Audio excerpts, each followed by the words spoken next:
Education loan 100% placement తో job Telugu students కి first choice Sankalchand Patel university Ahmedabad. నాకు 18 రోజుల పాటు నన్ను జైల్లో ఉంచారు. నేనే హీరోని, నాకు సినిమా చూపించారు, అయినా మూల్యం చెల్లిస్తాను పెమ్మసాని గారికి అని ఆయన చెప్తున్నారు. ఎట్లా పడితే అట్లా మాట్లాడటం, లిమిట్ లేకుండా ఎక్కడైనా ఒక లిమిట్ వరకు భరిస్తారు కానీ తర్వాత భరించరు ఎవరైనా. గుంటూరు ఎంపీగా గెలిచిన తర్వాత అసలు ఇండియాలోనే రిచెస్ట్ ఎంపీ, అంత సంపన్నులు ఎలా అయ్యారు? ఎన్నో సంవత్సరాలు కష్టపడితే నేను ఒక స్టేజ్కి వచ్చా.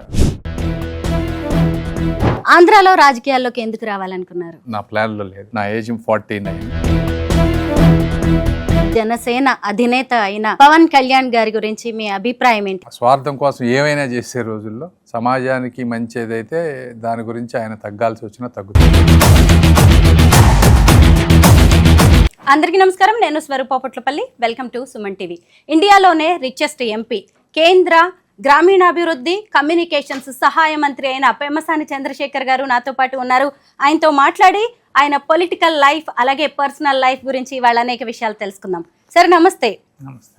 రాజకీయ నాయకుడిగా, ఎంపీగా, కేంద్ర మంత్రిగా ప్రస్తుతం మీ లైఫ్ ఎలా ఉంది? బిజీగా ఉంది సార్. బాగుంది కానీ బిజీగా ఉంది. సార్ ఇది ఎక్స్పెక్ట్ చేసిందేనా? ఎక్స్పెక్ట్ చేసింది. ఏదైతే జరుగుతుందో అదంతా ఎక్స్పెక్ట్ చేసి అన్నిటికీ ప్రిపేర్ అయ్యే వచ్చాను. సార్ మీ ప్రొఫైల్ గురించి మేము తెలుసుకోవాలనుకుంటున్నాం. ఎందుకు అంటే మీరు రాజకీయాల్లోకి వచ్చిన తర్వాత, గుంటూరు ఎంపీగా గెలిచిన తర్వాత అసలు ఇండియాలోనే రిచెస్ట్ ఎంపీ, సంపన్న ఎంపీ అని మీ పేరు మార్మోగిపోయింది. అంత సంపన్నులు ఎలా అయ్యారు? దానికి ఒక 30 సంవత్సరాలు కష్టపడితే అయ్యానమ్మా. నేను హై స్కూల్ దగ్గర నుంచి చదవటం మొదలుపెట్టి ఇంటర్మీడియట్, తర్వాత ఎంబీబీఎస్, గవర్నమెంట్ కాలేజీలో మంచి ర్యాంక్ తెచ్చుకోవటం, ఆ తర్వాత అక్కడ పీజీ చేయటం, ఇవన్నీ ఎన్నో సంవత్సరాలు కష్టపడితే నేను ఒక స్టేజ్కి వచ్చా. ఒకటి కష్టపడటం, రెండోది డిసిప్లిన్, బ్యాడ్ హ్యాబిట్స్ కానీ వీక్నెస్ లేకుండా డిసిప్లిన్గా వర్క్ చేయటం, ఫోకస్డ్గా వర్క్ చేయటం, గోల్ ఓరియంటెడ్గా వర్క్ చేయటం, ప్లస్ 10 మందికి ఉపయోగపడే దాంట్లో వర్క్ చేయటం. ఇవి చేస్తే ఎవరికైనా కూడా, నాకనే కాదు ఎవరికైనా సరే, ఆ ప్రిన్సిపల్స్ ఫాలో అయిన వాళ్ళందరికీ కూడా మెజారిటీ పీపుల్కి సక్సెస్ వస్తుంది. డాక్టర్ అయిన మీరు ఓ వ్యాపారవేత్తగా అమెరికాలో ఎలా ఎదిగారు? అమెరికాలో వ్యాపారవేత్తగా ఎదగాలని నేను ఎప్పుడు చేయలేదు. నాకు తెలిసినది 10 మందికి నేను ఎక్స్ప్లెయిన్ చేసినప్పుడు ఈజీగా అర్థం చేసుకునేవాళ్ళు ఫ్రెండ్స్. ఆ విధంగా 10 మందికి అర్థమయ్యేటట్టు చెప్పగలుగుతున్నానని రాసాము బుక్స్ కానీ ఇంకోటి, అవి ఫేమస్ అయినాయి. ఆ విధంగా మన ప్యాషన్, మన ఇంట్రెస్ట్ని వర్క్ చేసే విధానంలో రిచ్ అయ్యాను తప్పించి బిజినెస్గా చేయాలని ఎప్పుడు చేయలేదు నేను ఇంతవరకు. సార్ ఒకవైపు రాజకీయాల్లోకి వచ్చారు, చాలా బిజీగా ఉన్నారు. మరి మీ యూ వరల్డ్ అనేది ఎలా నడుస్తుంది, దాని గురించి కూడా చెప్పండి. అంటే దానికి మనకి 25 years నుంచి చాలామంది వర్క్ చేసేవాళ్ళు నాతో పాటు స్టార్ట్ చేసిన వాళ్ళు ఉన్నారు. మెజారిటీ వాళ్ళు చూసుకుంటారు. నేను కూడా డైలీ ఒక 1 to 2 hours ఈవినింగ్ ఈ గవర్నమెంట్ వర్క్ అయిపోయిన తర్వాత 8:30 to 11 నైట్ ఒక 1 2 hours చూస్తాను. సార్ మీరు లక్కని నమ్ముతారా? లక్ నమ్ముతాను కొంత, డెఫినెట్గా. అయితే లక్ అనేది కూడా ప్రిపేర్డ్ మైండ్స్కే లక్ వస్తుంది. మీరు ఆ సిచ్యువేషన్లో అక్కడ ఉంటేనే అవుతాం మనం.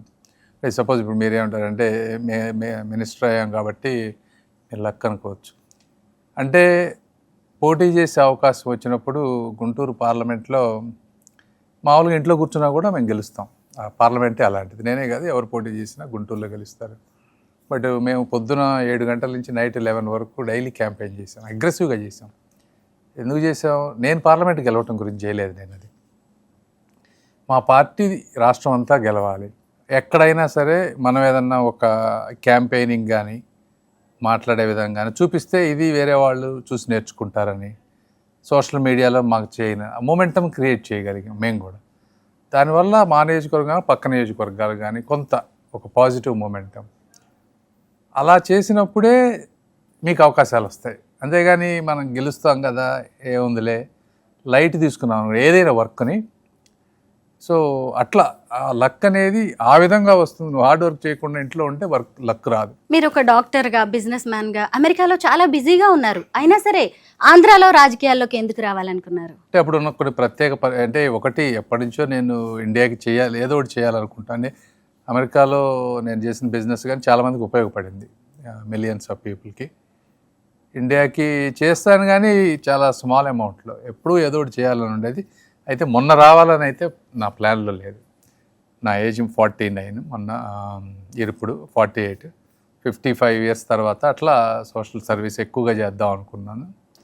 ఇక రాష్ట్రంలో ఉన్నటువంటి పరిస్థితులు కానీ, చంద్రబాబు గారు 1-2 సార్లు రమ్మనటం కానీ అన్నీ కుదిరి ఆ రోజు అలా maybe that is the destiny ఏమో. మిమ్మల్ని గెలిపించిన ఫ్యాక్టర్స్ ఏంటి అనుకుంటున్నారు? అంటే ఒకటి, ఎవరికైనా సరే పార్టీ బలమే మెజారిటీ ఉంటుంది. 80% తెలుగుదేశం పార్టీకి ఉండేటువంటి క్యాడరు స్ట్రెంగ్త్. ఒక 10 to 15, 20% క్యాండిడేట్ వల్ల మెజారిటీలు పెరగటం తగ్గటం జరుగుతాయి. కానీ మెయిన్ పార్టీ స్ట్రెంగ్త్ ఆ గుంటూరు జిల్లాలో. రెండోది మా ప్రొఫైల్, ఆ ప్రాంతం నుంచి వెళ్ళిన విధానం, ఎప్పటి నుంచో తెలుగుదేశం అసోసియేట్ అవ్వటం, క్లీన్ ఫ్రెష్ ఫేస్ అవ్వటం, మనం మాట్లాడే విధానం, అన్ని కాంబినేషన్స్. వాటన్నిటికంటే జగన్మోహన్ రెడ్డి గారు చేసినటువంటి కొన్ని మిస్టేక్స్ ఎట్లా. టీడీపీ, బీజేపీ, జనసేన ఆంధ్రాలో ప్రభంజనం సృష్టించాయి. ఎలా సాధ్యమైంది ఈ 3 పార్టీల కోఆర్డినేషన్ అనేది? అదంతా చంద్రబాబు గారు, పవన్ కళ్యాణ్ గారు వాళ్ళు చూసుకున్నారమ్మా. మేము అట్లా ఎక్కువ ఇన్వాల్వ్ అవ్వలేదు. అది వేరే లెవెల్లో చేశారు. మేము ఎంతసేపటికి మా ఏరియాలో క్యాంపెయిన్ ఎక్కువ అట్లానే చేసాం. సార్, మీతో పాటు ఇంకా చాలా మంది ఎంపీస్ అయ్యారు, కానీ కేంద్ర మంత్రి పదవి మిమ్మల్ని ఎందుకు వరించింది? అదే నేను ఇందా మీకు చెప్పా కదా, ఆ వర్క్ చేసిన విధానం. ఇప్పుడు ఎవరికైనా ఆప్షన్స్ చూసుకుంటారు, చూసుకున్నప్పుడు కొన్ని కాంబినేషన్స్ అవన్నీ చూసుకుంటారు. చంద్రబాబు గారికి మరి నా వల్ల ఉపయోగపడతాను, నేను రాష్ట్రానికి ఉపయోగపడతాను అని అనుకుని ఉండొచ్చు. కాబట్టి అదొక ఫ్యాక్టర్ అయి ఉండొచ్చు. అది అయినా నాకు తెలియదు కదా, వారికి తెలియాలి ఏ విధంగా చూస్ చేశారు అనేది. గుంటూరు ఎంపీగా ఇప్పటి వరకు మీ నియోజకవర్గంలో జరిగిన అభివృద్ధి పనులేంటి? చాలా చేసామమ్మా. అంటే ఫస్ట్ 30-40 ఇయర్స్ నుంచి పెండింగ్ ఉన్నాయి అన్నీ చేసుకుంటూ వస్తూ ఉన్నాం. మాకంతా గుంటూరులో ఎక్కువ పాపులేషన్ ఉన్న సెంటర్ నుంచి రైల్వే లైన్లు పోతుంది. గంటలు నేనే ½ an hour 40 minutes వెయిట్ చేసినవి చాలా ఉన్నాయి. బ్రిడ్జెస్, ఇటు రైల్వే ఓవర్ బ్రిడ్జెస్ అవన్నీ శాంక్షన్స్ తీసుకొచ్చాం. 2 స్టార్ట్ చేసాం. ఆ 2 కూడా త్వరలో 1 yearలో అయిపోతాయి. ఇంకొక 2-3 weeksలో శంకుస్థాపన చేయబోతా ఉన్నాం. అన్నీ కూడా ఒకసారి కూడా మేము కట్టలేము, ఎందుకంటే అంత ట్రాఫిక్ బ్లాక్ అయిపోతుంది.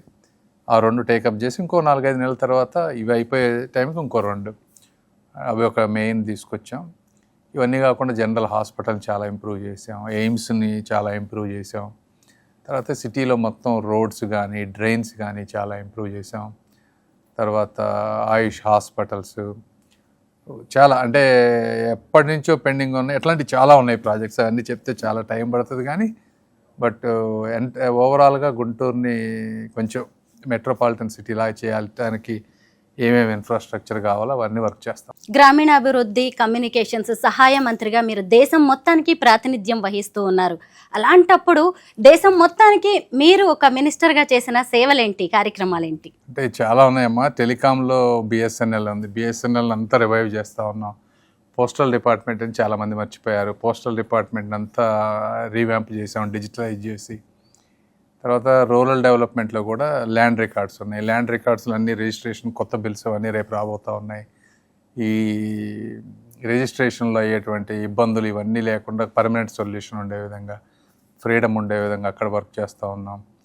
హౌసింగ్ స్కీమ్స్లో ట్రాన్స్పరెన్సీ తీసుకొచ్చి డూప్లికేట్ ఇళ్ళు లేకుండా అదంతా టెక్నాలజీ ఎనేబుల్ చేసాం.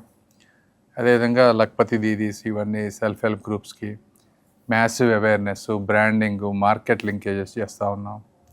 ఇట్లా అంటే ఈ 1.5 yearలో చాలా చేసాం. యాక్చువల్గా ఎప్పటి నుంచో పెండింగ్ ఉన్న మినిస్ట్రీలో పెండింగ్ ఉన్నాయి కూడా చాలా వరకు క్లియర్ చేసాం. ఎన్డీఏ కూటమి అద్భుతంగా పనిచేస్తుంది ఆంధ్రప్రదేశ్లో అంటున్నారు. మీ మాటల్లో వినాలని ఉంది ఇప్పటిదాకా జరిగిన ఆంధ్రప్రదేశ్ అభివృద్ధి కార్యక్రమాల గురించి. ఆంధ్రప్రదేశ్ మీరు చూస్తే గత 10 సంవత్సరాల్లో రానంత నిధులు ఈరోజు వచ్చినాయి కదా.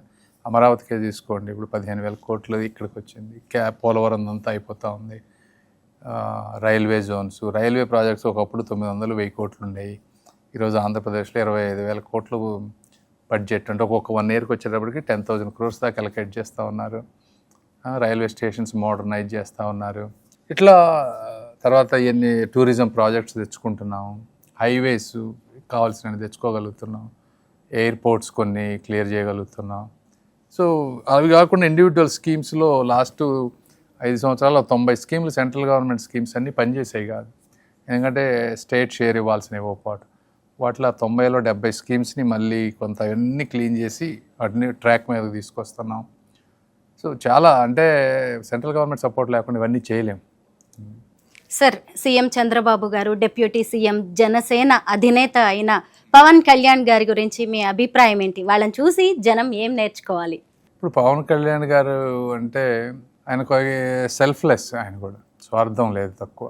సమాజానికి మంచి ఏదైతే దాని గురించి ఆయన తగ్గాల్సి వచ్చినా తగ్గుతారు. అది అంటే ఈరోజు చూస్తామంటే పొలిటీషియన్స్ స్వార్థం కోసం ఏమైనా చేసే రోజుల్లో ఆ విధంగా చేయటం అనేది కమెండబుల్. ఆయన నిలబడే విధానం కానీ అనుకున్న దానికి అట్లా అంటే ఒక మెసేజ్ క్లియర్గా అంటే ఆయనకి తెలుసు ఇప్పుడు ఈ రాష్ట్రం 5 సంవత్సరాలు గవర్నమెంట్లు మారితే ఎంత ప్రాబ్లం అవుతుంది. ఒకళ్ళు స్టార్ట్ చేస్తారు, మళ్ళీ వచ్చి వాళ్ళు అన్నీ పాడు చేయటం. ఇవన్నీ కాకుండా ఒక 10-15 years స్టేబుల్గా ఉంటే కానీ స్టేట్ ముందుకు వెళ్ళదు.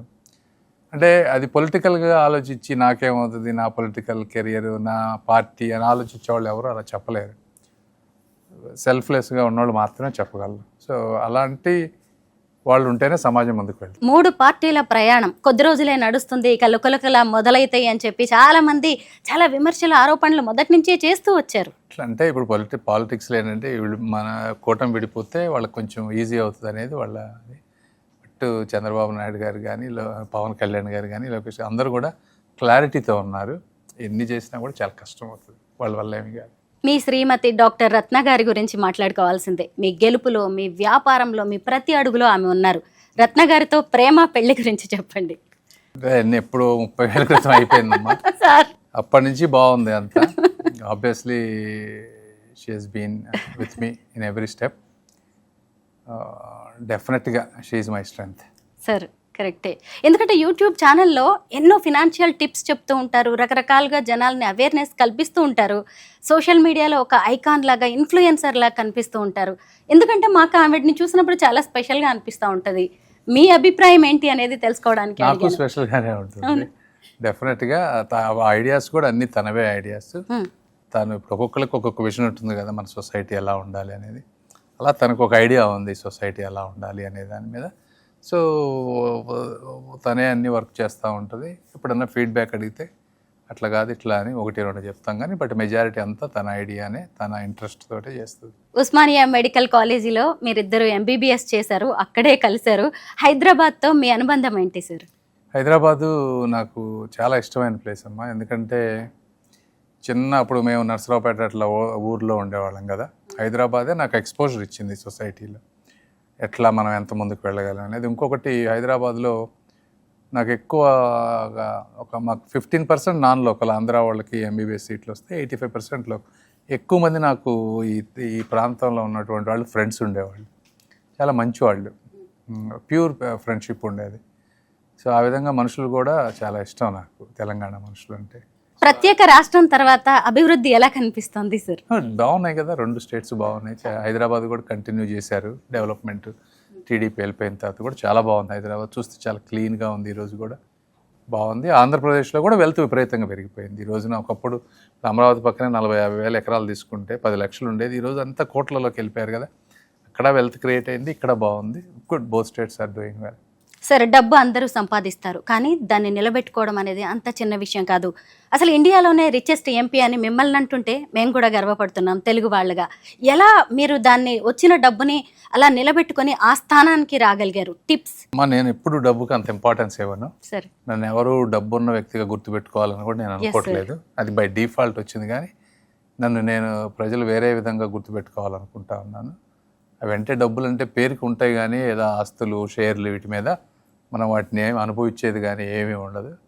జనరల్గా ఒక మనిషికి కావాల్సింది కాకపోతే 4 మంచి బట్టలు వేసుకుంటారు, ఒక మంచి కారు, ఒక ఇల్లు ఉంటుంది తప్పించి పెద్దగా డబ్బుకి సొసైటీలో అంత వాల్యూ ఉందని నేను అనుకోను. యాజ్ అన్ ఇండివిజువల్గా మనం ప్రజలకి కానీ ఇది ఎవరికైనా మనం ఏం చేసామనేదే మోర్ వాల్యుబుల్. కాబట్టి నేను ఎప్పుడు కూడా నా బిహేవియర్ కానీ, మేమంతా చిన్న స్థాయి నుంచి వచ్చాం, డబ్బు వాళ్ళు ఉండొచ్చు, ఇంకో రోజు బిజినెస్లు దెబ్బతినొచ్చు, ఏదైనా అవ్వచ్చు. I don't give that much importance to it. Central level coordination committee మీటింగ్కి మీరు హైదరాబాద్ వచ్చారు. ఆ మీటింగ్లో ఏం చర్చించారు, ఎలాంటి నిర్ణయాలు తీసుకున్నారు? ఒకటే అంటే ఇప్పుడు ఈరోజు సెల్ఫ్ హెల్ప్ గ్రూప్ ఉమెన్ ఉన్నారనుకోండి, వాళ్ళకి లోన్స్ ఇప్పించడం, వాళ్ళకి మార్కెటింగ్, తర్వాత బ్రాండింగ్ ఇవి చేస్తే వాళ్ళు ఓన్గా ఆంటర్ప్రెన్యూర్స్ అవుతారు. ఈ బ్యాంకు లోన్లకు వెళ్ళేటప్పుడు 10-20 బ్యాంకులకు వాళ్ళు వెళ్ళాలంటే అన్ని దగ్గర అప్లై చేయాలి. వాళ్ళు ఒక్కొక్కరు 10 డాక్యుమెంట్లు అడుగుతారు. ఇవన్నీ ఇష్యూస్ ఉన్నాయి వాళ్ళకి. ఇన్ని కాకుండా ఆ సెంట్రల్ డిపార్ట్మెంట్ ఏం చేస్తుందంటే ఒక పోర్టల్ లాగా పెట్టేసి ఇక్కడ అప్లై చేస్తే మేము మిగిలిన బ్యాంకులన్నిటికీ లింకేజ్ చేసే విధంగా అది ఒక డిజిటల్ అదిను. తర్వాత బ్యాంకర్స్ని అందరినీ పిలిచి వాళ్ళు ఇప్పటివరకు ఎంతవరకు చేశారు, they have done good job, ఇంకా టార్గెట్స్ ఏముంది, గవర్నమెంట్ ఏమనుకుంటుంది, గవర్నమెంట్ అనుకున్న దానికి వెళ్ళాలంటే వాళ్ళకి ఏం కావాలి, ఎలా మేము డిపార్ట్మెంట్ నుంచి మేము దీదీల నుంచి ఏ ఇన్ఫర్మేషన్ వాళ్ళకి ప్రొవైడ్ చేయాలి. So it's a coordination meeting. Last and final question sir, పాలిటిక్స్లో ఉన్నారు కాబట్టి ఖచ్చితంగా అడగాల్సిందే. మీకు అలాగే ఇప్పుడు అంబటి గారికి మధ్య ఒక ఇష్యూ నడుస్తుంది. నాకు 18 రోజుల పాటు నన్ను జైల్లో ఉంచారు, నేనే హీరోని, నాకు సినిమా చూపించారు, అయినా మూల్యం చెల్లిస్తాను పెమ్మసాని గారికి అని ఆయన చెప్తున్నారు. మీరేమంటారు? అంటే ఓకే, ఇప్పుడు అవన్నీ ఏంటంటే ఎవరు కూడా రాంబాబు గారు ఇంతకుముందు 2-3 సార్లు పర్సనల్గా అటాక్ చేశారు నన్ను కూడా. మేము పెద్దగా ఎప్పుడు దాన్ని పట్టించుకోలేదు. ఇప్పుడు ఇది జరిగిన విషయం అంటే ఇంతకుముందు కూడా చెప్పాను, 4 సార్లు ముఖ్యమంత్రి గారు, 50 సంవత్సరాలు బాబు గారు పొద్దున్న లేస్తే సాయంత్రం దాకా ఆయనకి ఈ డెవలప్మెంట్ ఇది తప్పించి వేరేది ఏమీ కూడా తెలియదు. అలాంటి వ్యక్తిని పట్టుకొని అలా మాట్లాడటం కరెక్ట్ కాదు. ఈ విధంగా ఏంటంటే ఎట్లా పడితే అట్లా మాట్లాడటం, ఒక లిమిట్ లేకుండా సొసైటీలో పిల్లలకి ఏం చెప్తున్నారు ఈ విధంగా అంటే అదే రెచ్చగొట్టడం కంటిన్యూస్ ఇలా చేస్తూ ఉన్నారు. ఆబ్వియస్గా టీడీపీ వాళ్ళు, కార్యకర్తలు అనేవాళ్ళు ఎక్కడైనా ఒక లిమిట్ వరకు భరిస్తారు, కానీ ఒక తర్వాత భరించరు ఎవరైనా సరే. అది జరిగినటువంటి విషయం. సరే ఆయన తప్పు చేశారు, నేను సారీ చెప్పాను అన్నారు. సారీ చెప్పి వదిలేస్తే పోయేది. మళ్ళీ సారీ చెప్పిన తర్వాత కూడా మళ్ళీ దాన్ని కంటిన్యూ చేసి రెచ్చగొట్టారు. అయిపోయింది ఏదో అయిపోయింది. ఇప్పటికైనా మేమనేది ఏంటంటే ఎవరు చేసినా సరే, అంబటి రాంబాబు గారు కానీ, పార్టీ వాళ్ళు కానీ, లేకపోతే తెలుగుదేశం కానీ, ఏ పార్టీ వాళ్ళు అయినా సరే రాజకీయంగా మీరు విభేదించండి, సబ్జెక్ట్ మాట్లాడండి. మీరు మాట్లాడితే ఎవరికి ఇబ్బంది లేదు. ఎవరు కూడా ఎదుటి వాళ్ళని వ్యక్తిగతంగా ఫ్యామిలీ మెంబర్స్ని తీసుకురావడాన్ని ఎవరు కూడా హర్షించరు. ఒకవేళ మా పార్టీ వాళ్ళు చేసినా కూడా బయటకు మేము పెద్దగా చెప్పలేకపోవచ్చేమో, కానీ ఇంటర్నల్గా వాళ్ళందరినీ కూడా మేము ఎంకరేజ్ చేయము అలాంటి వాళ్ళు. మిమ్మల్ని చూసి ఎంతోమంది ఇన్స్పైర్ అవుతూ ఉంటారు. కొత్తగా రాజకీయాల్లోకి రావాలనుకునే వాళ్ళకి, అలాగే జీవితంలో ఎదగాలి అనుకునే వాళ్ళకి మీరు కొన్ని మంచి మాటలు చెప్తే బాగుంటుంది అనుకుంటున్నాను. Motivational speaker. మోటివేషన్ అంటే ఇందులో ఒకటే, ఎందుకు రాజకీయాల్లోకి రావాలనుకుంటే ఫస్ట్ ఎందుకు రావాలనుకుంటున్నాం అనేది ఆలోచించాలి. రాజకీయాలు అంటే అన్నింటినీ తట్టుకునే మెంటల్ స్టెబిలిటీ ఉండాలి. ఈ రోజున వాళ్ళు ఎదుటి వాళ్ళు ఎన్ని చేసినా కూడా మీ పాత్రను మీరు చూసుకోవాలి. తర్వాత ఒకటి ఐడియాలజీ ఇంపార్టెంట్. రెండోది వచ్చిన తర్వాత ఏం చేయాలి, ఎలా చేయాలి అనేది కూడా తెలుసుకోవాలి. ఏదో వచ్చాము పదవి అనేది కాకుండా ఎట్లా చేయాలనే దాని మీద ఒక క్లియర్ విజన్ ఉంటే తప్పకుండా రావచ్చు. Everything is possible. ఎవరికైనా సరే, రాజకీయాలని కాదు, జనరల్గా ఒక్కొక్క వ్యక్తికి వాళ్ళ హార్ట్కి తెలుస్తుంది వాళ్ళు ఏం చేయగలరని. ఆ పాత్రను ఫాలో అయ్యి మెంటర్స్ని పెట్టుకొని తప్పులు చేయకుండా సిస్టమేటిక్గా వీక్నెస్లు లేకుండా పద్ధతి ప్రకారం పనిచేసుకుంటా పోతే బిజినెస్ అయినా కానీ క్యారెక్టర్, కెపాసిటీ, క్రెడిబిలిటీ ఈ 3 ఉండాలి. ఎప్పుడైనా క్యారెక్టర్ ఉండాలంటే డిసిప్లిన్ ఉండాలి. తర్వాత కెపాసిటీ అంటే ఆ సబ్జెక్ట్ నాలెడ్జ్ కానీ చదవటం, నేర్చుకోవటం, 10 మందిని అడిగి తెలుసుకోవటం, ఇవన్నీ ఉండి ఒక క్రెడిబుల్గా ఉంటే డెఫినెట్గా ఎక్కడైనా కూడా సక్సెస్ వస్తుంది. లైఫ్లో సక్సెస్ అవ్వాలి అంటే 3 C's కంపల్సరీగా ఉండాలంటారు. నా opinion minimum. Yes sir, minimum. Sir మీరు చాలా బిజీగా ఉన్నారు, అయినా సరే నేను అడగగానే ఇంటర్వ్యూ వచ్చినందుకు thank you so much sir. Thank you.